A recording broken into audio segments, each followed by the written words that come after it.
नमस्कार दोस्तों, आप सभी का study for UPSC PCS channel में स्वागत है। इकोनॉमिक्स का दूसरा लेक्चर है ये। कल हमने एक लेक्चर कंप्लीट किया था जिसमें हमने क्या सब देखा था। हमने कल अर्थशास्त्र और अर्थव्यवस्था में अंतर को देखा था बेसिक से। फिर अर्थशास्त्र को हमने दो भागों में डिवाइड किया था और पहला लेक्चर अगर आपने जाके नहीं देखा है तो उसको सबसे पहले जाके देखिए, तभी आज का लेक्चर आपको समझ में आएगा। हमने माइक्रो और मैक्रो इकोनॉमिक्स में बांटा था। पहले रिवीजन कर लेते, फिर आपको कुछ एमसीक्यू में दिखाऊंगा, उसके बाद आज के टॉपिक की तरफ बढ़ जाएंगे। उसके बाद हमने क्या किया था, मैक्रो और मैक्रो को पढ़ा था। अभी तो मैं नहीं बताऊंगा क्या पढ़ा था, कल जाके आपको वीडियो देखना पड़ेगा कल वाला। उसके बाद हमने देखा था कि इकोनॉमी क्या होती है, अर्थव्यवस्था क्या होती है। फिर हमने अर्थव्यवस्था का भी डिवीजन किया था प्राथमिक, द्वितीयक, तृतीयक क्षेत्र में। इसको अच्छे से डिवाइड करके हमने इसके एग्जाम्पल सहित पढ़े थे। उसके बाद से हमने क्या देखा था, कल हमने देखा था कि नेचर ऑफ इकोनॉमी क्या होती है, जो पूंजीवादी अर्थव्यवस्था होती है, समाजवादी होती है या मिश्रित अर्थव्यवस्था होती है, ये हमने देखा था। फिर हमने आपको इन तीनों को उदाहरण सहित सब कुछ समझाया था। फिर हमने ये भी बताया था कि 1991 ईस्वी के बाद हमने अपने देश में क्या किया, उदारीकरण का दौर शुरू किया। क्या किया था, उदारीकरण का दौर शुरू किया, जिसको लिबरलाइजेशन कहा जाता है। एलपीजी को शुरू किया था, लिबरलाइजेशन, प्राइवेटाइजेशन, ग्लोबलाइजेशन, इसको शुरू किया था। इसके बाद हमने क्या बोला था कि जो मिश्रित अर्थव्यवस्था है उसको धीरे धीरे हम किस ओर ले जा रहे थे, हम पूंजीवादी की ओर ले जाना शुरू कर चुके थे। जिसमें हमने क्या किया था कि बहुत सारे सेक्टर जो थे उनको प्राइवेट सेक्टर को सौंप दिया था, बहुत सारा कुछ। मूल रूप से हमने रक्षा और रेलवे, अंतरिक्ष, परमाणु और ऐसे ही कुछ उद्योग थे जिनको सरकार ने अपने पास रखा था और बाकी उद्योगों को उसने प्राइवेट सेक्टर के लिए छोड़ दिया था। कुछ लोगों ने मुझे इसका पीडीएफ भी मांगा था। मुझे पता है आप लोगों में से 90% लोग जो होते हैं वो पीडीएफ को कभी दोबारा खोल के भी नहीं देखते हैं। मैं भी जब आपके स्टेज पर था, मैं भी जब पढ़ता था किसी से, तो मैं भी यही करता था, है ना। तो आप लोगों को करना क्या है, अगर आप नोट कर सकते हैं तो नोट करें। आज का मैं ये वाला, कल का वाला पीडीएफ तो दे दूंगा, आज से आपको नोट ही करना होगा, ओके। और फिर पीडीएफ के लिए कोई मुझे मैसेज नहीं करेगा, मेरी इच्छा होगी तो मैं आपको दे दूंगा, तो ग्रुप पर डाल दूंगा अगर कुछ ज़्यादा इंपॉर्टेंट होगा तो। नहीं तो आपको खुद से नोट करना है। नोट अगर आप कर लेंगे, अपने नोट्स बना लेंगे ना, यकीन मानिए आपका आधा सिलेक्शन तो वहीं पर तय हो जाता है। जिसके पास नोट्स होता है उसका आधा सिलेक्शन तय हो जाता है। अपना नोट्स बनाने की आदत डाल लो, आपका सिलेक्शन जल्द ही हो जाएगा। पूंजीवादी, समाजवादी, मिश्रित को समझा हमने। पूंजीवादी कहाँ होती है, अमेरिका और यूरोप की जो अर्थव्यवस्था उसको पूंजीवादी कहते हैं। फिर हमने समाजवादी देखा, मिश्रित देखा। अब इस पर आधारित मैं कुछ एमसीक्यू आपको करवा देता हूँ जिससे आपको ये चीज़ें याद रह जाएं, ओके। जैसे ये 8 नंबर क्वेश्चन है कि निम्न में से किस अर्थव्यवस्था में सरकार निर्णय प्रक्रिया में हस्तक्षेप नहीं करती है। निम्न में से किस अर्थव्यवस्था में सरकार निर्माण प्रक्रिया में हस्तक्षेप नहीं करती है। बाजार अर्थव्यवस्था, केंद्रीय नियोजित अर्थव्यवस्था, मिश्रित अर्थव्यवस्था, उपर्युक्त सभी। तो 8 का क्या आंसर हो जाएगा, 8 का आंसर हो जाएगा बाजार अर्थव्यवस्था, जिसको कल मैंने सप्लाई डिमांड वाला अर्थव्यवस्था बोला था, जिसको मैंने क्या बोला था, पूंजीवादी अर्थव्यवस्था। इसका आंसर सबने कर लिया होगा। इस तरह के क्वेश्चन आपके एग्जाम में सीधे सीधे पूछे जाते हैं, इसलिए इस तरह के क्वेश्चन ज़रूर करना, ओके। इसके बाद से है कि भारतीय अर्थव्यवस्था की विशेषता वगैरह, ये तो हम देखेंगे ही। यहाँ पर देखो और क्या है कि अगला क्वेश्चन पर चलते हैं। ये देखो तीसरा क्वेश्चन है यहाँ पर, इसी बुक में। आपके पास जो बुक हो उसी बुक से आप क्वेश्चन करना, प्रीवियस ईयर के भी आप क्वेश्चन कर सकते हैं। भारत में नियोजित अर्थव्यवस्था आधारित है किस पर, गांधीवादी व्यवस्था पर, समाजवादी व्यवस्था पर, पूंजीवादी व्यवस्था पर, मिश्रित अर्थव्यवस्था पर। तो हमारे देश में कौन सा है, तो हमारे देश में मिश्रित है। कल ही मैंने बताया था। यहाँ भी देखो क्या क्वेश्चन पूछा है, और यूपीपीसीएस प्री 2015 में पूछा है। बीपीएससी में भी इस तरह के क्वेश्चन पूछे जाते हैं। निम्न में से कौन सा भारतीय अर्थव्यवस्था का प्रमुख लक्षण है, तो कौन सा है, तो मिश्रितवादी अर्थव्यवस्था है हमारी, ये हमारी अर्थव्यवस्था के प्रमुख लक्षण है अभी, ओके। भारत में मिश्रित अर्थव्यवस्था है, इसका अर्थ क्या है, ये भी यूपीपीसीएस मेंस 2013 का क्वेश्चन है, आप देख सकते हैं। और यहाँ पर ऑप्शन में पढ़ देता हूँ। बृहद और कुटीर उद्योग का सह अस्तित्व, आर्थिक विकास में विदेश का सहयोग। अगला है कि सार्वजनिक और निजी क्षेत्र का सह अस्तित्व, उपयुक्त में से कोई नहीं। तो सार्वजनिक क्षेत्र को क्या बोलते हैं, ये सरकारी क्षेत्र है, ओके। और निजी क्षेत्र तो निजी ही होता है, प्राइवेट होता है। तो क्या हो जाएगा इसका आंसर, मिश्रित अर्थव्यवस्था का तात्पर्य क्या होता है, जहाँ पर सार्वजनिक और निजी क्षेत्र दोनों का सह अस्तित्व हो। तो इस तरह के क्वेश्चंस अब आपको सॉल्व हो जाएंगे। कल जो मैंने पढ़ाए थे उस हिसाब से आप कॉल कर सकते हैं इसको सॉल्व। और यहाँ पर देखिए IAS 2006 का क्वेश्चन है ये, है ना, ज़्यादा साल पहले तो नहीं हुआ। मिश्रित अर्थव्यवस्था पर टिप्पणी लिखिए। सीधा सीधा आपसे पूछ लिया मिश्रित अर्थव्यवस्था क्या होता है, इसके बारे में बताइए, है ना। यहाँ पर देखो ये भी क्वेश्चन आप कर सकते हैं। प्राथमिक, माध्यमिक और तृतीय सेक्टर के अंतर को स्पष्ट कीजिए। 1950 से 2000 के अर्ध सदी के दौरान सकल उत्पादों में इन क्षेत्रों की भागीदारी में कितना अंतर आया। यानी कि इसने क्या पूछा, 1950 से 2000 ईस्वी के बीच जीडीपी में प्राइमरी, सेकेंडरी और टर्सरी सेक्टर के जो योगदान है उसके भागीदारी में क्या अंतर आया, उसके बारे में यहाँ पर पूछा गया है। अब तो आप इन तरह के क्वेश्चन को लिख सकते हैं। और हाँ, अब यहाँ का आधा जो क्वेश्चन है, अर्ध सदी के दौरान सकल उत्पाद में इन क्षेत्रों में क्या योगदान आया, ये आपको खुद से सोच कर लिखना होगा, या तो आपको एनसीईआरटी पढ़नी पड़ेगी। क्या पढ़नी पड़ेगी, एनसीईआरटी में क्या दिया हुआ है, मैं एक थोड़ा सा आपको हिंट्स दे देता हूँ यहीं पर। कल वाला पहले अच्छे से रिवाइज हो जाएगा, तब आज के टॉपिक पर हम लोग चलेंगे। एनसीईआरटी में दिया हुआ है कि डेटा मैं बता रहा हूँ, डेटा समझने की कोशिश करना। 1950 ईस्वी, भारत की आज़ादी के तुरंत बाद जब हम आज़ाद हुए, हमारे जीडीपी में प्राइमरी सेक्टर का हमारे जीडीपी में 60% का योगदान था। 2022 प्राइमरी सेक्टर का योगदान है 17% हमारी जीडीपी में। किस में मैं कह रहा हूँ, ये हमारी जीडीपी में प्राइमरी सेक्टर का यानी कि कृषि वाले सेक्टर का योगदान कितना था, पहले 60% था, आज 17% है। ओके, पहले मान लो 60% हमारा जीडीपी जितना का भी रहा उसका 60% था। रोज़गार कितना देता था उस समय ये प्राइमरी सेक्टर, तो उस समय लगभग 80% के करीब में रोज़गार देता था। क्या बोला मैंने, आज़ादी के तुरंत बाद। आपको जो आंसर में लिखना है मैं वो बता रहा हूँ, और इस तरह के कंपैरिजन आपको एनसीईआरटी में ही मिलते हैं। ये गवर्नमेंट के सोर्स से डेटा लेना पड़ता है। एनसीईआरटी में ग्राफ वगैरह बना के भी दिया हुआ है, वहाँ पर जाकर आपको पढ़ना पड़ेगा। आज जो है ये 17% कितना रोजगार उपलब्ध कराती है पूरे भारत का, लगभग में 55%। तो हम क्या लिखेंगे कि प्राथमिक क्षेत्र जो है उसका भागीदारी जीडीपी में कम जरूर हुई है, लेकिन रोजगार मुहैया कराने में आज भी वो सभी सेक्टरों में सबसे ऊपर है। हम ये लाइन लिखेंगे वहाँ पर। हम क्या लिखेंगे कि भले ही टर्सरी सेक्टर जो है आज उसका योगदान हमारी इकोनॉमी में कितना है, लगभग में 60% के आसपास, अप्रॉक्स 60% मैं कह रहा हूँ, अप्रॉक्स 60% के आसपास है, लेकिन ये आज भी 25 से 30% ही हमारे अर्थव्यवस्था में रोजगार उपलब्ध करवाती है। रोजगार कितना, 25 से 30%, योगदान कितना, 60%। उस समय टर्सरी सेक्टर का कितना योगदान था, उस समय टर्सरी सेक्टर का योगदान मुश्किल से 10% के आसपास था, लेकिन रोजगार उस समय भी 10 से 15% ही उपलब्ध करवाती थी मैक्सिमम। क्या बोलेंगे कि टर्सरी सेक्टर में वृद्धि जरूर हुई है, लेकिन रोजगार विहीन वृद्धि देखने को हमें मिलती है। मतलब कि हम ये बताएंगे कि जितना उसको रोजगार उपलब्ध करवाना चाहे था उस अनुपात में टर्सरी सेक्टर ने रोजगार उपलब्ध नहीं करवाया। तो इस तरह के जो क्वेश्चन होते हैं आईएएस में पूछे जाते हैं, आपके बीपीएससी में भी पूछे जा सकते हैं। आपको पता होगा कि बीपीएससी में यूपीपीसीएस और यूपीएससी इनके प्रीवियस ईयर के क्वेश्चंस पूछे जाते हैं। ओके, तो इस चीज़ को आप जरूर ध्यान में रखना। ओके, अगले पर चलते हैं आज के टॉपिक पर। आज हम लोग क्या सब पढ़ेंगे, पहले मैं वो बता देता हूँ। यहाँ पर देखो, यहाँ पर कुछ टर्मिनोलॉजी हैं, हम उसको सबसे अंत में पढ़ाऊंगा मैं। जैसे विकसित अर्थव्यवस्था क्या होती है, विकासशील अर्थव्यवस्था क्या होती है, ये सब टर्मिनोलॉजी है। देखो कभी कभी सर घूमता है आयोग वगैरह का, तो वो सब इन चीज़ों को उठा कर पूछ लेते हैं, है ना। उसके बाद विश्व बैंक के जो अर्थव्यवस्थाओं का वर्गीकरण करता है वर्ल्ड बैंक के हिसाब से, इसको मैं सबसे अंत में बताऊँगा आपको। उसके बाद औद्योगिक अर्थव्यवस्था, सेवा अर्थव्यवस्था, खुली अर्थव्यवस्था, बंद अर्थव्यवस्था, इन सबको पढ़ेंगे। ओके, आज जो हम मूल पढ़ने वाले हैं ना, मूल चीज़ क्या है वो मैं आपको यहाँ पर दिखा देता हूँ। वो है वृद्धि और विकास में मूल अंतर को पढ़ने वाले हैं हम। उसके बाद मैं आपको अगले चैप्टर में आज एनआई का भी कुछ मैं इंट्रोडक्शन दूंगा। उसके बाद से हम नेशनल इनकम की तरफ बढ़ जाएंगे। ओके, तो आज का शुरू करते हैं।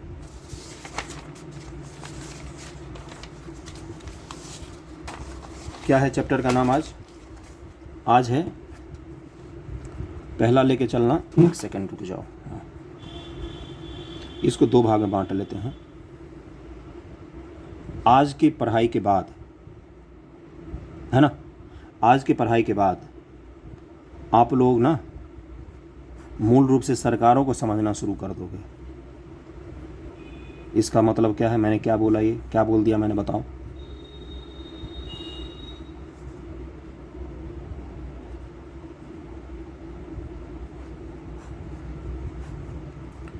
ग्रोथ और डेवलपमेंट, ये इकोनॉमिक्स का एक चैप्टर है पूरा का पूरा। क्या बोल रहा हूँ मैं, ये इकोनॉमिक्स का एक पूरा का पूरा चैप्टर है कि ग्रोथ और डेवलपमेंट जो होता है ये क्या होते हैं। अगर हम हिंदी भाषा में बोलें तो वृद्धि और विकास में क्या अंतर होता है। आपके एग्जाम के क्वेश्चन में लिखे हुए आते हैं कि बिहार ने वृद्धि तो बहुत तेज़ी से कर रहा है। आप हर साल पढ़ते इकोनॉमिक सर्वे में कि बिहार के जो जीडीपी है उसका वृद्धि 9.7% के आसपास है ना। भारत की जीडीपी भी 9.8% के हिसाब से ग्रो कर रही है। ये हो गया बिहार का आंकड़ा, ये हो गया भारत का, लगभग 9% के आसपास है। अब इसको लेके मत बैठ जाने का आपने 9% गलत बता दिया, जो भी है 9% के। लेकिन क्या हमारी बिहार का डेवलपमेंट है 9% के हिसाब से? आप बोलोगे पहले ये तो बताओ डेवलपमेंट क्या होता है। क्या भारत का डेवलपमेंट है 9% के हिसाब से? नहीं, है ना। इसी को हम लोग आज समझेंगे। ओके, तो चलो शुरू करते हैं। कोई आपसे पूछेगा कि जैसे हम लोग क्या बोलते हैं, इकोनॉमी वृद्धि कर रही है, क्या हम ये बोलते इकोनॉमी का विकास हो रहा है? नहीं बोलते हैं। हम क्या बोलते हैं, इकोनॉमी की ग्रोथ कर रही है। हम डेवलपमेंट शब्द का जल्दी यूज़ इकोनॉमी के साथ नहीं करते हैं। हम देश के साथ भले ही डेवलपमेंट का शब्द का यूज़ कर लेते हैं कि जैसे भारत डेवलप हो रहा है या बिहार डेवलप हो रहा है, बिहार ग्रो कर रहा है, वहाँ पर बातें अधूरी रह जाती हैं। ग्रो का मतलब क्या है कि हमारे बिहार का वेल्थ जो है वो बढ़ रहा है, भारत का वेल्थ बढ़ रहा है। इसका मतलब क्या है कि इकोनॉमी जो है वो बढ़ रही है। ओके, ठीक है भाई, इकोनॉमी बढ़ रही है, इससे क्या हुआ, बिहार में पैसा बढ़ रहा होगा सरकार का, ये भी बोल सकते एक पल को हम। क्या लेकिन डेवलपमेंट हो रहा है? नहीं। डेवलपमेंट क्या होता है? डेवलपमेंट का मतलब होता है गुणात्मकता से, और इसका मतलब क्या होता है? इसका मतलब होता है मुख्य रूप से जो वृद्धि होता है ये होता है मात्रात्मक। अब ये क्या होता है? सामान्य से आपके गांव का एग्जाम्पल लूँगा। किसी भी गांव में दो लोगों को चुनो, आपके आस पड़ोस में कोई ना कोई ज़रूर होगा। एक है पर्सन, व्यक्ति ए, एक है व्यक्ति बी।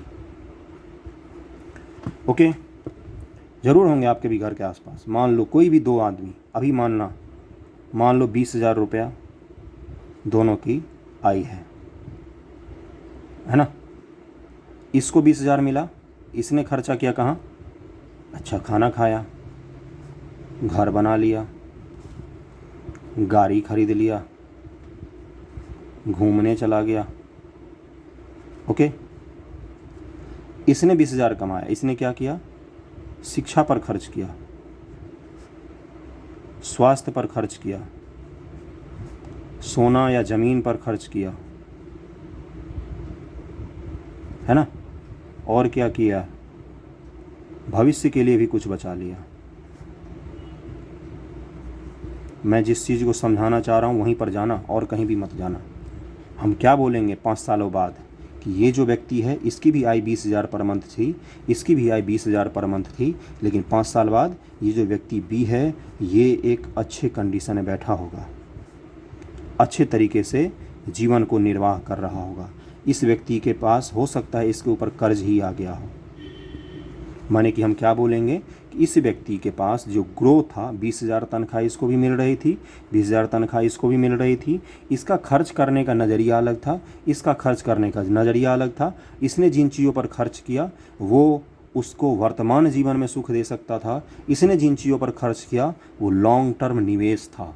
शिक्षा में आज निवेश किया, कल हो सकता है उसकी संतानें जो हैं वो उसके वंश को और ऊपर लेके चली जाएं। आपने देखा होगा गांव में कुछ ऐसे लोगों को देखा होगा जो जीरो से बढ़कर आज बहुत ही ऊपर पहुंच गए हैं, और कुछ ऐसे लोगों को भी देखा होगा जो बहुत ऊपर थे और आज फिर से जीरो पर वो लोग पहुंच गए हैं। हम क्या बोलेंगे कि व्यक्ति ए जो है इसने अपना विकास नहीं किया, व्यक्ति बी जो है इसने अपना विकास किया, डेवलपमेंट पर खर्च किया। अब आते हैं देश की बात। व्यक्ति से आपके दिमाग में कॉन्सेप्ट बन गया होगा मैं क्या बोल रहा हूँ, वृद्धि और विकास बता रहा हूँ। ग्रो करना अच्छी चीज़ नहीं होती है, सिर्फ और सिर्फ ग्रो करना। डेवलपमेंट करना अच्छी चीज़ होती है, लेकिन कॉमन क्या होता है? कॉमन होता है ये 20,000 रुपया, यानी कि बिना वृद्धि के विकास संभव नहीं है। इस लाइन को ध्यान रखना कि ना क्या बिना ग्रोथ के डेवलपमेंट संभव है? नहीं। क्या जिसका विकास हुआ होगा उसकी वृद्धि भी हुई होगी? ऐसा संभव ही नहीं है कि जिसका विकास हुआ हो उसकी वृद्धि नहीं हुई हो। ओके, मैं क्या कहना चाह रहा हूँ समझ रहे हो? मैं ये कहना चाह रहा हूँ कि अगर किसी दो आदमी का एक ही तरह का आमदनी आ रहे हैं, एक ही चीज़ें, एक ही पैसा कमा रहा है, एक ही स्रोत है, तो ज़रूरी नहीं कि दोनों के दोनों डेवलप्ड हो जाएं। हो सकता है दोनों ग्रो कर रहे हो, लेकिन डेवलप्ड हम दूसरे को नहीं बोल सकते हैं। व्यक्ति बी डेवलपमेंट किया, व्यक्ति ए ने सिर्फ और सिर्फ ग्रो किया, बाद में उसकी कंडीशन अच्छी नहीं रह गई। और व्यक्ति वी जो है ये बाद में खुद को इस तरह से निवेश किया कि बाद में उसके पास भविष्य के लिए भी उसने बचा लिया, उसकी संतानें भी अच्छी पढ़ाई लिखाई कर गईं और उसने अपने जीवन स्तर को ऊपर उठा लिया। मैंने कौन सा शब्द बोला? जीवन स्तर। ओके, जब बात आएगी, जब किस चीज की बात आएगी?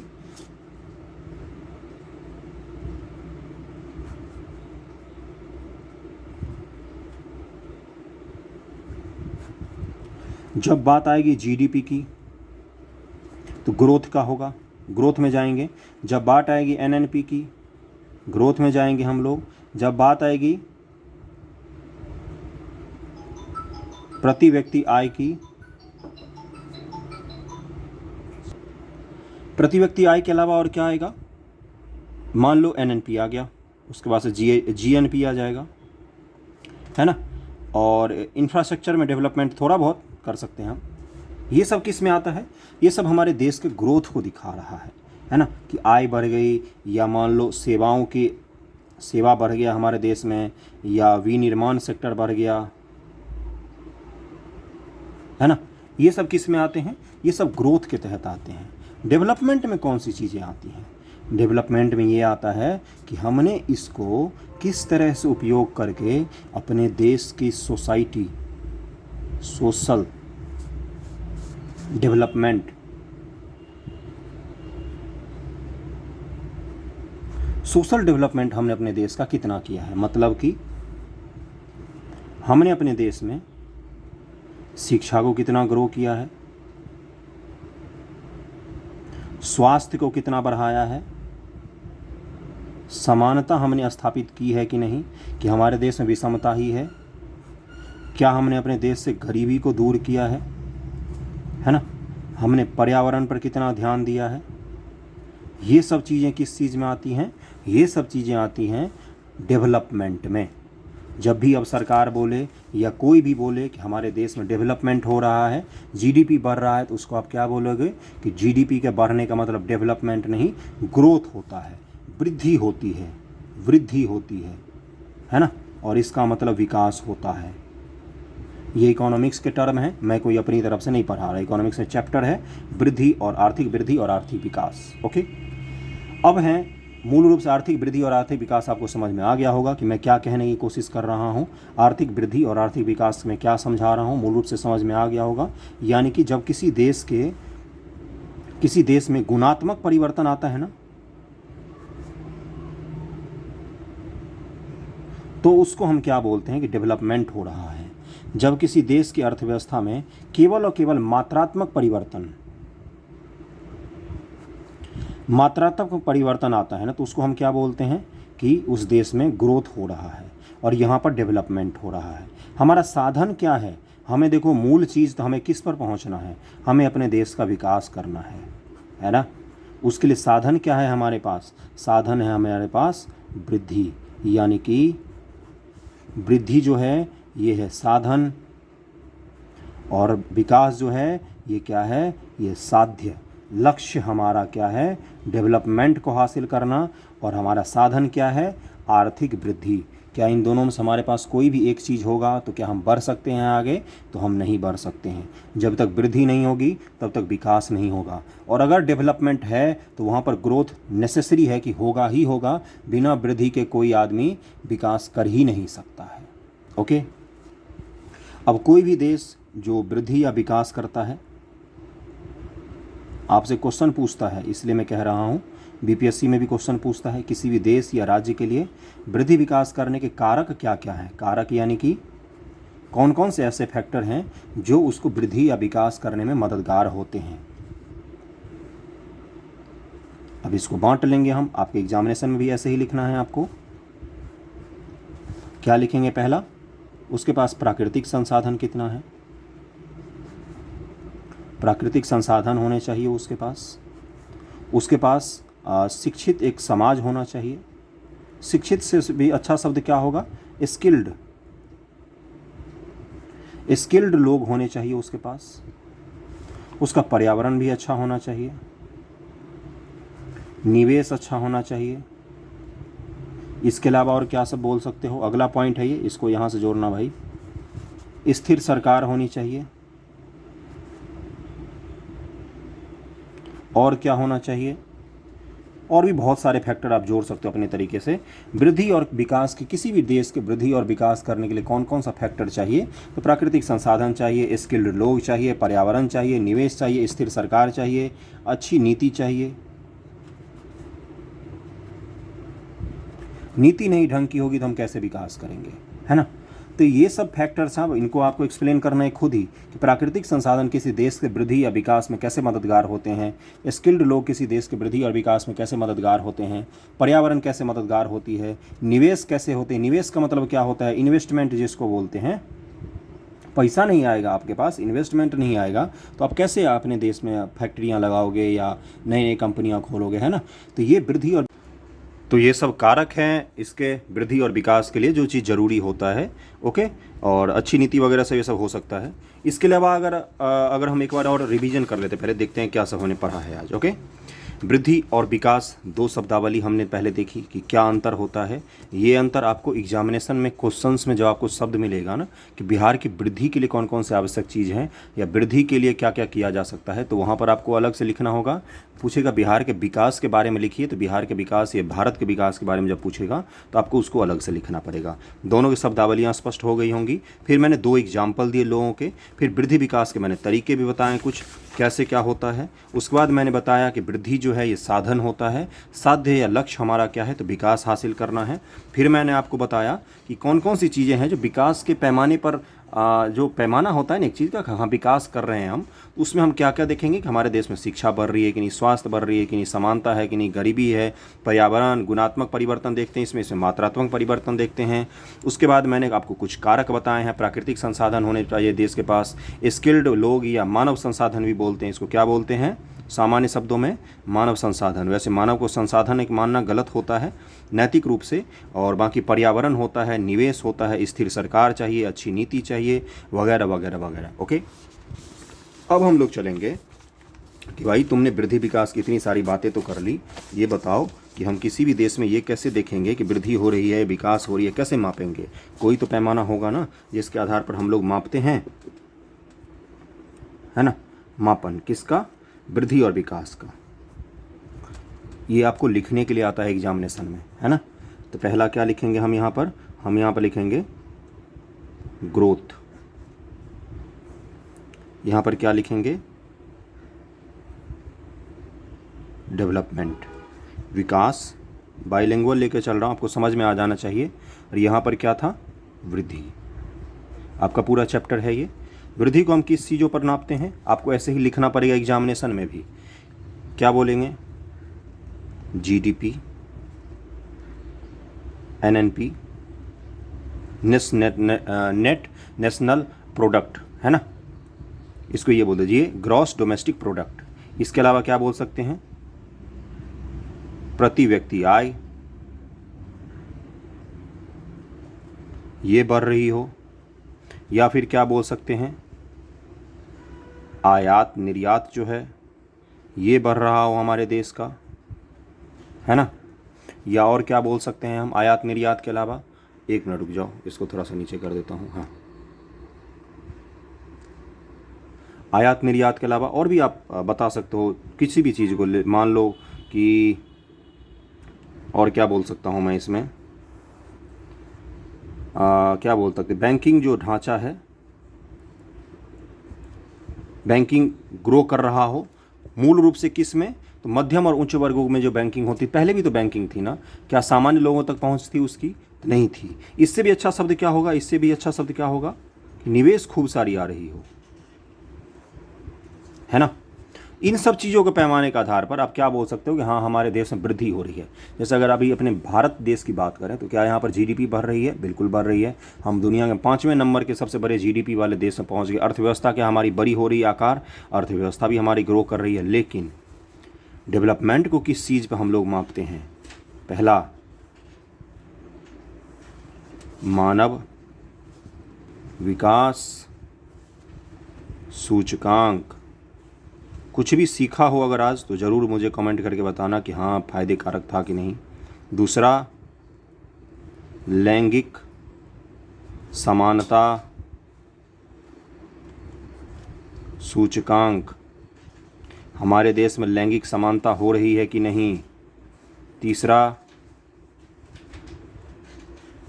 हंगर इंडेक्स, भूखमरी सूचकांक जिसको कहा जाता है। चौथा, इसके अलावा हैप्पीनेस सूचकांक जो आती है ना। पांचवा, शिक्षा के जो संबंधित नीति आयोग जारी करती है। छठा, जो समानता को लेकर रिपोर्ट जारी करती है ना। और भी बहुत सारी चीज़ें हो सकती है। वर्ल्ड हेल्थ ऑर्गेनाइजेशन जो जारी करती है, या फिर यूनेस्को जो जारी करती है बच्चों संबंधित पोषण संबंधी रिपोर्ट। ये सब किस चीज़ के पैमाने हैं मापने के? इन सब चीज़ों में अगर आपका कंट्री ऊपर जा रहा है तो आप क्या बोलोगे? हमारे देश में विकास हो रहा है। आपसे जब क्वेश्चन पूछेगा कि बिहार में विकास हो रहा है कि नहीं, इन चीज़ों का प्रमाण सहित बताना है, या भारत में विकास के हो रहे हैं कि नहीं, इन चीज़ों को प्रमाण सहित बताना है, तो आप इन सब इंडेक्स को लिख सकते हैं वहाँ पर कि इन इंडेक्स में अभी हमारी हालत उतनी अच्छी नहीं है। इसलिए हम ये कह सकते हैं कि हमारे देश में अभी डेवलपमेंट अभी उतनी नहीं हो रही है। जिस अनुपात में हमारे देश में वृद्धि हो रही है उस अनुपात में हमारे देश में विकास अभी नहीं हो पा रही है। अगर यूपीएससी के लिए मैं बात करूं तो कुछ दिन पहले ही, या बीपीएससी की मैं बात करूं तो आपको जीएस पेपर 2 में जो वगैरह में लिखने के लिए आएगा, तो वहाँ पर आप कुछ दिन पहले ही विवेक है देवरॉय समिति, इसकी रिपोर्ट आई है। किस चीज़ पर आई है? भारत में जो असमानता है ना, इसको लेकर रिपोर्ट आई है। बहुत ही बड़े इसमें आंकड़े मिले हैं। इन आंकड़ों का आपको देखो, पहली बात तो क्रांतिकारी नहीं होना है। सरकार की आलोचना कभी भी नहीं करनी है अपने कॉपी में लिखते समय। आपको नीतियों की आलोचना करनी है। नीतियों पर आप क्वेश्चन उठा सकते हैं, सरकार पर नहीं कभी भी। ओके, आपकी कोई भी विचारधारा हो, आप किसी भी पार्टी को फॉलो करते हो, लेकिन लिखते समय वो चीज़ नहीं दिखनी चाहिए। इसमें आप क्या बता सकते हो? मैं एक आंकड़े दे रहा हूँ कि भारत में 25,000 रुपये जो लोग मंथली कमाते हैं ना, वो भारत के 10% वाले आय समूह में आते हैं। मतलब भारत में 90% जो भारतीय जनसंख्या है, 90% जो भारतीय जनसंख्या है वो 25,000 पर मंथ से नीचे कमाती है। ये विवेक देवराय समिति की बात कर रहा हूँ। विवेक देवराय कौन है? तो प्रधानमंत्री पीएमओ में सलाहकार भी रहे हैं, आर्थिक सलाहकार कुछ दिन तक, है ना। बहुत ऊंचे ऊंचे पदों पर रहे हैं और पीएमओ के ऑफिस से ही ये रिपोर्ट जारी हुआ है। तो इस रिपोर्ट की विश्वसनीयता होती है। तो मैंने आपको क्या बताया? मैंने आपको वृद्धि विकास की समझ दी है। उसके बाद से मैंने बताया कि किन आधार पर विकास को नापते हैं, किन आधार पर ग्रोथ को नापते हैं, है ना। आपको क्वेश्चन में जब पूछेगा तो आपको वहाँ पर इन चीज़ों को लिखना पड़ेगा। नए डेटा कहीं से भी आप ले सकते हैं। हो सकता है इकोनॉमिक सर्वे में वो डेटा आता हो, कोई और रिपोर्ट आती हो, भारत सरकार की कोई रिपोर्ट लेना, गवर्नमेंट ऑफ इंडिया की, या तो फिर वर्ल्ड की जो कुछ एजेंसियाँ हैं, जैसे मानव विकास रिपोर्ट जो है ये यूएनडीपी जारी करती है। इसी तरह से सतत विकास भी आता है, एक टर्मिनोलॉजी। यहाँ पर इस चीज़ को मैं समझाऊंगा अभी 2 मिनट बाद। एक टर्म क्या आता है? सतत विकास, है ना, एसडीजी जिसको बोला जाता है। सतत विकास डेवलपमेंट गोल जो होता है, सतत विकास गोल जो हैं वो बनाए गए हैं। किसके द्वारा बनाया गया है? तो ये बनाया गया UNSDN, united nation solution development network जो है उसके द्वारा बनाए गए हैं। क्या हुआ था इसके बारे में थोड़ा सा बता देता हूँ आप लोगों को। फैक्ट्स है कुछ। 1989 है या 90 है, एक बार ज़रूर देख लेना। कौन सा कमीशन? ब्रटलैंड आयोग। इसने क्या बोला, इसने एक रिपोर्ट तैयार की जिसका नाम था हमारी साझी, क्या बोलते हैं, हाँ साझी ऐसे लिखते हैं, रुक जाओ, साझी भविष्य, हमारी साझी, आवर कॉमन फ्यूचर।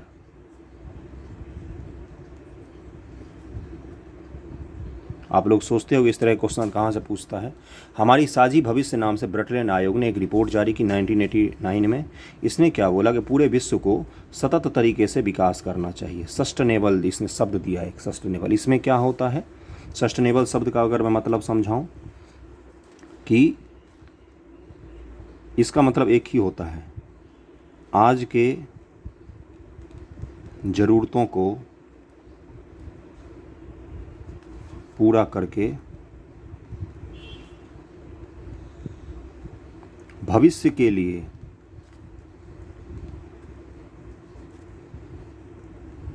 संसाधनों को सुरक्षित रखना। इसका मतलब क्या है भाई, क्या बोल दिया मैंने, इसका मतलब क्या है, आज जो आप वायु का यूज कर रहे हो, एयर, इसको इतना मत प्रदूषित कर दो कि हमारी भविष्य के लोग यूज ही नहीं कर पाए।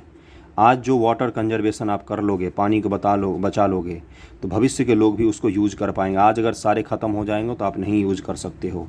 अगर मान लो लैंड जो है, या इसको सही शब्द बोलूँ मैं तो मिट्टी अगर पूरी तरीके से प्रदूषित हो गई या अनुपजाऊ हो गई तो भविष्य में लोग क्या खाएंगे, है ना। इसके अलावा और भी बहुत सारी चीज़ें, तो प्राकृतिक संसाधन तो और कुछ भी हो सकता है यार। तो मूल रूप से इसका यही था कि हमारे जो पूरा दुनिया है, पूरे विश्व की बात की गई थी, और कब से कब तक के लिए चलाया गया SDG, 2015 से 2030 तक के लिए है। इसके लक्ष्य कितने हैं, अगर मैं फैक्ट की बात करूं तो 17 लक्ष्य रखे गए हैं इसमें। 17 दाएँ कितना होता है, 170 ना, उसमें से एक घटा दो, 169 उपलक्ष्य रखे गए हैं इसमें,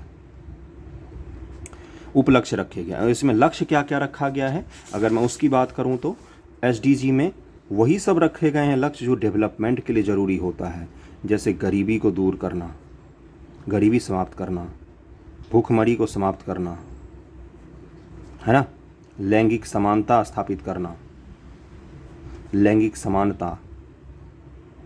इसके 17 लक्ष्यों को आप लोगों को पता होने चाहिए। ओके, तो ये जो SDG है ये भी किस चीज़ को नापने का काम करती है, विकास को नापने का काम करती है। क्या इसमें ग्रोथ को नाप रही है, ये नहीं, ये डेवलपमेंट को नाप रही है। तो आप यहाँ पर SDG के बारे में भी बता सकते हो। जब भी डेवलपमेंट की बात आएगी उसके बाद से इन सब इंडेक्स को बता सकते हो, ग्रोथ की बात आएगी तो इन सब चीज़ों को आप बता सकते हो। ओके, ये आपका टर्मिनोलॉजी, यहाँ पर विधि और विकास खत्म हो जाता है। अगर मैं आपको बुक में दिखाऊं, बुक में आप लोगों को पढ़ना चाहिए इस चीज़ को बैठकर। अब आप जब पढ़ोगे तो आपको अच्छा लगेगा, समझ में आएगा। मूल रूप से ये है। ओके, यहाँ पर देखो इसमें सारा फैक्टर दिया हुआ है, इनके अलग अलग परिमाप दिए हुए हैं, आप इसको बैठ के आराम से पढ़ सकते हो। ओके, इसके मैं कुछ क्वेश्चन दिखा देता हूँ आपको जिसमें लिखने के लिए मूल रूप से आता है। जैसे यहाँ पर है कुछ सूचकांक भी आपको पढ़ना पड़ता है। जैसे यहाँ पर अगर मैं ये क्वेश्चन दिखाऊँ आपको, कहाँ गया, नहीं ये नहीं है, इस तरफ है, हाँ ये रहा, कि समावेशी समृद्धि और संपोषणीय विकास को ही SDG बोलते हैं, के परिप्रेक्ष्य में आंत पीढ़ी और अंत पीढ़ी, क्या बोला है, आंत पीढ़ी और अंत पीढ़ी साम्य के विषयों की व्याख्या कीजिए। IAS 2020 का क्वेश्चन है। मतलब कि इंटर जनरेशन और इंट्रा जनरेशनल जो दिक्कतें आती हैं या दिक्कत जो समानता है उसको आपको डिस्कस करना है। तो ये यही है कि यानी कि आज भी हम किसी चीज़ को यूज़ कर लें और भविष्य के लिए भी उसको रख दें, समस्या बोल रहा हूँ, उसके संसाधन को सुरक्षित कर दें। तो मूल इस क्वेश्चन की भावना जो है वो SDG में ही छिपी हुई है। ओके, इसके बाद से क्या है, यहाँ पर देखो, भारत में समानता के साथ आर्थिक समृद्धि, न्यायपूर्ण वितरण के लिए नीति, समावेशी विकास के लक्ष्यों को पूरा करने में किस हद तक सहायक रही है। शब्द दिख रहे हैं, आर्थिक समृद्धि, नीति, समावेशी विकास, विकास शब्द दिख रहा है, समावेशी समृद्धि, समावेशी का मतलब क्या होता है, समावेशी शब्द का मतलब कि यानी कि विषमता ना हो, सबको एक रूपता से हम समृद्धि करें, है ना। उसके बाद से आपको हर जगह ये शब्द जरूर दिखेंगे, समावेशी समृद्धि और विकास, आपको ये दो शब्द बहुत जगह दिखेंगे। देखो समृद्धि दिख रहा है यहाँ पर, है ना। उसके बाद से समावेशी समृद्धि है तो उपाय समझाइए। समावेशी समृद्धि का मतलब यही होता है कि, और यहाँ पर देखो अगले क्वेश्चन में क्या है, समावेशी विकास, है ना। तो आपको ये शब्द दिखेंगे, इन शब्दों में अंतर करके आगे बढ़ते जाना है क्वेश्चन को सॉल्व करते हुए। उम्मीद करता हूँ यहाँ तक समझ में आया होगा। अब हम चलते हैं थोड़ा सा, आज वो टॉपिक हम लोग शुरू करेंगे जो बहुत ही इम्पोर्टेंट है, और उसको बस शुरू करेंगे, टच देंगे, और बाकी कंप्लीट करेंगे उसको अगले लेक्चर में हम लोग। और अगला लेक्चर तो मत ही छोड़ना। वो टॉपिक है, यहाँ पर थोड़ा सा मैं फैक्ट लिख के लाया हूँ, बाकी मैं आपको समझा दूँगा। ओके, पहले फैक्ट्स को पढ़ लेते हैं थोड़ा सा। जैसे राष्ट्रीय आय है ना। तो इतिहास अगर हम देखें राष्ट्रीय आय का, तो भारत में कहाँ पर, भारत के इतिहास का है ये बात, भारत के इतिहास की फैक्ट है। फैक्ट के अलावा मैं आपको समझाऊंगा, ध्यान रख, उसको जरूर समझने की कोशिश करना। 1860 दादा भाई नेरोजी ने सबसे पहले इसका अनुमान लगाया था। किसका? नेशनल इनकम का अनुमान सबसे पहले भारत में किसने लगाया? दादा भाई नेरोजी ने। इन्होंने ही सबसे पहले गरीबी रेखा का अनुमान भी लगाया था। गरीबी रेखा का मैं मतलब बताऊंगा कुछ देर बाद। Book poverty and un British rule in India इनका बुक है, आपको पता होगा। और इसमें इन्होंने क्या बोला था कि हमारी जो नेशनल इनकम है ना, वो कितनी थी उस समय पर व्यक्ति के हिसाब से? 20 रुपये पर व्यक्ति प्रति वर्ष इनकम था। कब की बात कर रहे हैं हम ये 1860 ईस्वी की बात कर रहे हैं। 1860 में भारत के एक व्यक्ति का इनकम पूरे देश का अगर मिला के चलें तो 20 रुपये पर व्यक्ति पर ईयर था, एक साल में। इसमें दोष क्या था? अब इसके दोष को भी तो जानेंगे, मैं आपको समझाऊंगा। ये सब फैक्ट मैं बता रहा हूँ ताकि आपको याद करने में आसान ना हो। केवल कृषिगत आयों को ही शामिल किया गया इसमें, जो एग्रीकल्चर से हमें आय प्राप्त होती थी केवल उसी को शामिल किया गया। और इस कारणवश संपूर्णता का इसमें नहीं हो पाया। इसमें मूल रूप से ये था कि केवल कृषि और कृषि का हम पता कर पाए, बाकी चीज़ों के बारे में हम पता नहीं कर पाए। अगला है कि भारत की राष्ट्रीय आय की गणना वैज्ञानिक तरीके से प्रोफेसर KRV राव ने किया था। KRV राव साहब हैं, इन्होंने ही किया था। इनका नाम जाकर देखना, बहुत ही बड़ा सा नाम है, इन्होंने किया था। बुक का नाम क्या था इनका? National income in British India. इनका अनुमान बहुत ही सटीक था, वैज्ञानिक तरीके से है। यहाँ पर शब्द देखो क्या लिखा हुआ, वैज्ञानिक तरीके से इन्होंने अनुमान लगाया था। 1931 में इन्होंने क्या बोला कि भारत में प्रति व्यक्ति 44 रुपया प्रति व्यक्ति प्रति वर्ष करीब में हमारे देश में आय है लोगों का। 44 रुपया प्रति व्यक्ति प्रति वर्ष। ओके, उसके बाद से आज़ादी के बाद क्या हुआ? 4 अगस्त 1949 को राष्ट्रीय आय समिति बनाई गई PC महालनोबिस जी की अध्यक्षता में। PC महालनोबिस जी को आप लोग जानते होंगे। इन्हीं के जन्म के दिवस पर 29 जून को सांख्यिकी दिवस अपने देश में मनाया जाता है। इन्होंने क्या बोला 1949 में कि 249 रुपया प्रति व्यक्ति प्रति वर्ष हमारे देश में इनकम है लोगों का, है ना। तो ये कुछ फैक्ट्स हो गए। ओके, और अब भैया मैं आपको बता देता हूँ नेशनल इनकम होता क्या है एक्चुअली में, है ना। और लेक्चर ही थोड़ा सा ही होगा, छोटा सा ही होगा। अभी तो नेशनल इनकम का मैं इंट्रोडक्शन ही दूंगा। मूल रूप से मुझे फैक्ट बताना था, अगले लेक्चर में इसको अच्छे से एक्सप्लेन करूंगा। ओके, क्या है टॉपिक?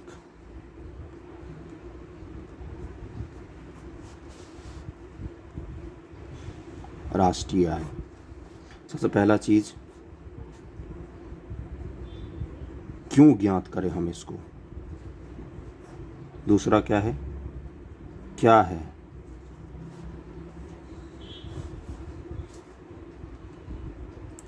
कैसे निकाला जाता है? क्यों ज्ञात करते हैं? आप अपने परिवार की आय क्यों ज्ञात करते हैं? आप अपने परिवार का कैलकुलेशन क्यों करते हैं? क्योंकि आपको एक समग्र अध्ययन चाहिए होता है कि हमारा खर्च कितना है और कितना हमने कमाई की है, किस सेक्टर से हमने कितनी कमाई की है ना। उसके अलावा क्या हमारी नीतियां जो हैं वो सही हैं या गलत हैं, इसके लिए हम लोग नेशनल इनकम निकालते हैं। और क्या देखते हैं, हमारी जो आर्थिक व्यवस्था है वो सही है या गलत है। और क्या हम लोग देखते हैं कि हमारे देश में वृद्धि हो रही है या नहीं हो रही है, हम विकास कर पा रहे हैं या नहीं कर पा रहे हैं। इसके अलावा भी और भी चीज़ें हो सकती है। हमारे लोगों की जो, हमारी जनता जो है, वो लोगों की जीवन स्तर में कितना सुधार हो रहा है।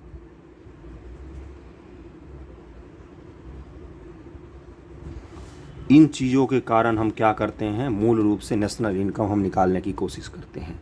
मूल हमारा क्या है कि हमारे देश में वृद्धि विकास हो रहा है कि नहीं हो रहा है। इसलिए देखो, जब भी जीडीपी का आंकड़ा आता है, अगर जीडीपी वृद्धि कम हो जाती, सरकार की कितनी ज़्यादा आलोचना की जाती है। बोलते हैं आपकी नीति सही नहीं चल रही, आप लोग सही से नहीं देश चला रहे हो, आप लोगों को इस्तीफा देना चाहिए, ये करना चाहिए, वो करना चाहिए। ये सब किस चीज़ में आते हैं कि नेशनल इनकम के ही मूल रूप से जीडीपी से ही शुरू होते हैं। जब नेशनल इनकम हम कल हम लोग निकालेंगे ना, तो उसको हम लोग देखेंगे कि जीडीपी से हम लोग एनएनपी तक जाएंगे, नेशनल प्रोडक्ट तक जाएंगे, फैक्टर कॉस्ट पर। यही होता है मूल रूप से नेशनल इनकम। तो जीडीपी से एनएनपी तो जाएंगे, हम लोग देखते हैं कि जीडीपी कितना ज़्यादा विकास हो रहा है कि नहीं, हमारे जैसे विनिर्माण हो रहा है कि नहीं, सेवा सेक्टर काम कर रहा है कि नहीं ढंग से, है ना। तो इन चीज़ों को हम नापने के लिए हम नेशनल इनकम नाम की चीज़ निकालते हैं। क्या है ये? तो ये संपूर्ण देश की आय व्यय का हिसाब है। संपूर्ण देश की आय का हिसाब है कि हाँ भाई, हमारे देश में कितनी आय हो रही है, कितना हमारे देश से लोग बाहर भी ले जा रहे हैं, कितना हम आयात कर रहे हैं, कितना निर्यात कर रहे हैं, कितना प्राइमरी सेक्टर में बढ़ावा हो रहा है, कितना सेकेंडरी में हो रहा है, कितना टर्सरी में हो रहा है, पिछले साल की तुलना में हमने कितनी ग्रोथ की है ना, बेस ईयर की तुलना में हमने कितनी ग्रोथ की है। तो ये सब चीज़ें जो किस में आती हैं, ये सब आती हैं राष्ट्रीय आय में। कैसे ज्ञात करते हैं, तो इसका बस मैं आज नाम लिखूँगा, इस पर ध्यान मत देना। आय के तरीके से निकालते हैं, व्यय के तरीके से निकालते हैं, बहुत सारी चीज़ें कल मैं इसको एक्सप्लेन करूंगा आपको, ओके, अगले लेक्चर में करूंगा। तो आज मूल रूप से हमने क्या देखा, नेशनल इनकम का थोड़ा सा मैंने एक आपको इंट्रोडक्शन दिया है। कल मैं आपको इसको फिर से रिपीट करूंगा ताकि कल हम अच्छे से शुरू कर सकें। उसके बाद मैंने आपको नेशनल इनकम संबंधी कुछ फैक्ट भी दिए, दादा बेनेरोजी, प्रोफेसर KRV राव वाला इतिहास थोड़ा सा बता दिया। मूल रूप से आज जो हमने चीज़ें डिस्कस की उनमें कौन कौन सी चीज़ें थी, तो उनमें कहाँ गई, वृद्धि विकास ही था मूल रूप से, वृद्धि विकास था। फिर मैंने आपको बहुत सारे तरीके बताए लिखने के क्वेश्चंस को, और फिर मैंने आपको SDG का भी थोड़ा सा बताया। ये मिलेनियम गोल क्या है, यहाँ पर मैं एक बार बता देता हूँ। 2000 से 2015 के लिए 15 वर्षों के लिए UN ने कौन सा चलाया था, मिलेनियम गोल चलाया था पूरी दुनिया के विकास के लिए। और फिर 2015 से 2030 के लिए कौन सा चलाया, तो सतत विकास चलाया, जिसमें 17 लक्ष्य हैं और 169 उपलक्ष्य हैं, ओके। फिर बर्टलैंड कमीशन के बारे में मैंने थोड़ा सा बता दिया आपको, और बाकी सतत विकास क्या होता है इसका एक इंट्रोडक्शन भी दे दिया मैंने आपको, ओके। तो वीडियो लेक्चर कैसा लगा, मददगार हुआ है कि नहीं, ये भी ज़रूर बताना, ओके। जैसा भी लगा हो आपको, अच्छा लगा हो, बुरा लगा हो, बताने की कोशिश ज़रूर करना, फीडबैक चाहिए होता है। Thank you so much.